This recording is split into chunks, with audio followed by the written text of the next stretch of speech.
A buck can't get you much anymore. Can't even get you a cheeseburger when you throw in the tax. But in 1887, one $1 bill got the city of Manhattan the land for all of this. It's something nobody wants to see in their rearview mirror. But when you do see the flashing red and blue lights, it's important to know what you can say in your conversation with the police officer.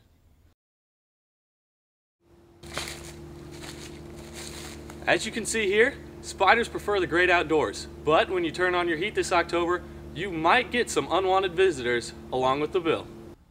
There are 3 reasons police can search your car. The first is if you give them consent, but silence is never considered consent. Secondly, police can search your vehicle if they have probable cause. Probable cause can range from anything from your actions to what's in plain sight.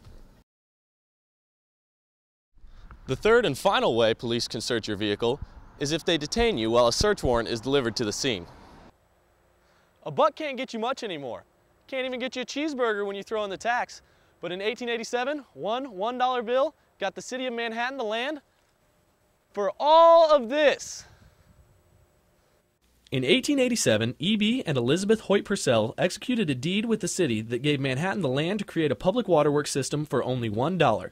It's the extra provision that the Purcells asked for that is the topic of discussion for Manhattan's City Commission. The city agreed to supply all churches and schools within the city with free water in exchange for the Purcells' discounted price.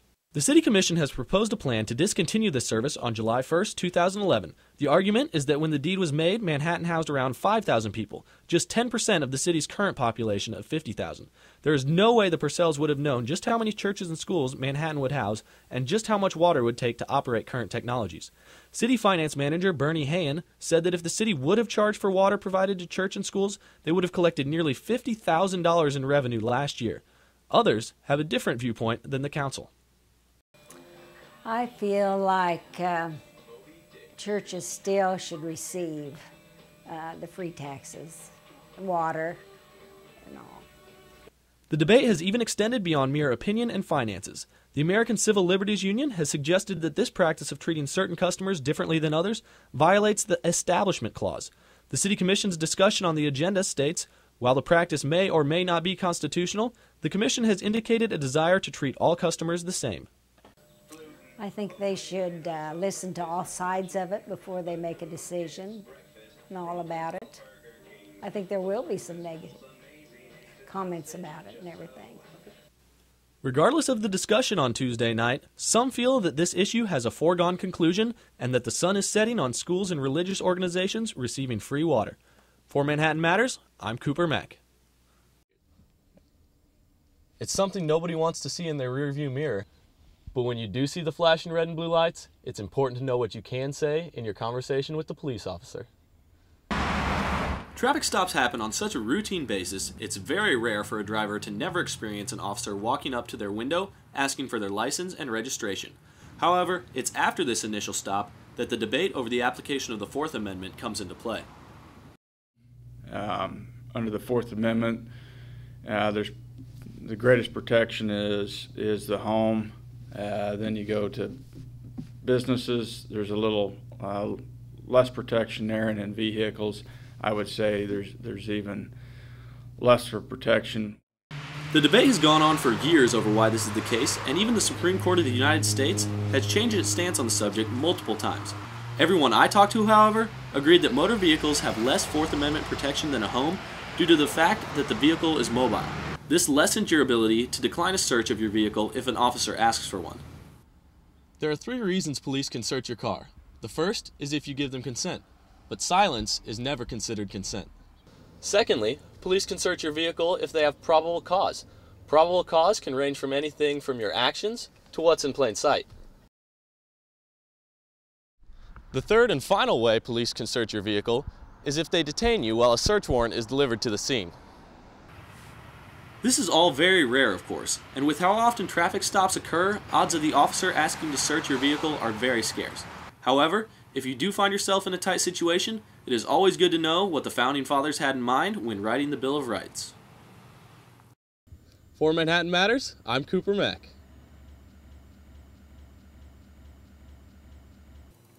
October is upon us, and with it, Halloween is right around the corner. But spooks and spirits may be the least of your worries. The things that should really be making your skin crawl this fall aren't man-made or made up at all.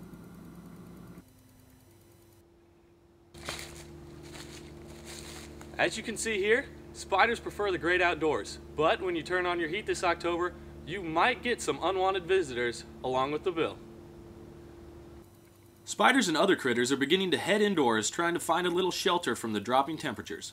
American Pest Management Vice President Travis Agson says that there are measures you can take to reduce the risk of your house becoming a haven for creepy crawly spiders. And if you're dealing with just your regular spiders, whether it's a wolf spider or a grass spider or any house spiders, the key is the outside treatments. So where we really get into some labor-intensive treatments is when it comes to brown recluse spiders. According to a report by K-State medical and veterinary entomologist Ludek Zurich, the brown recluse is the most abundant poisonous spider of public concern in Kansas. It can be identified by its brown body and small fiddle-shaped marking on its abdomen. The easiest way to control these spiders is to stick to good housekeeping. They like dry spaces that are often cluttered and disorganized. Now, although the people at American Pest Management don't necessarily mind spiders due to the business they bring in, others in the area don't quite share their sentiment. I don't really like them. Not my favorite. When I see one, I like to kill it. These feelings are obviously shared by many others around the Manhattan community. So when you turn on your heat this fall, keep in mind who else you may be inviting in, and take some precautions to make sure that kids in costumes are the only critters you open your doors to this Halloween. For Manhattan Matters, I'm Cooper Mach. Many K-Staters may not be aware that there's a nuclear reactor on campus, but it's made big news recently. Manhattan Matters reporter Kyle Matthews has the story. Kyle? As we say hello to basketball season in Manhattan, we bid farewell to football for another year. This past Saturday was Senior Day at Bill Snyder Family Stadium, and what better way to send off our senior players than with a win over the Texas Longhorns to become bowl eligible. It was all K-State on Saturday when they put a Texas-sized whooping on the Longhorns 39-14. Although K-State's offense put up some big numbers, it was K-State's defense that stood out during the game. The Wildcat defense shut down the pass-heavy Longhorns all day. Texas quarterback Garrett Gilbert found it difficult to do anything with the pigskin, and K-State's defense held the Longhorns to a 31-0 score through 3 quarters. The Wildcat defense had an impressive 5 interceptions against Texas and didn't allow the Longhorns offense on the scoreboard until the 4th quarter. An interesting little side note about those 5 interceptions was it was actually more completions than the K-State offense had. K-State receivers only caught 2 passes in the game.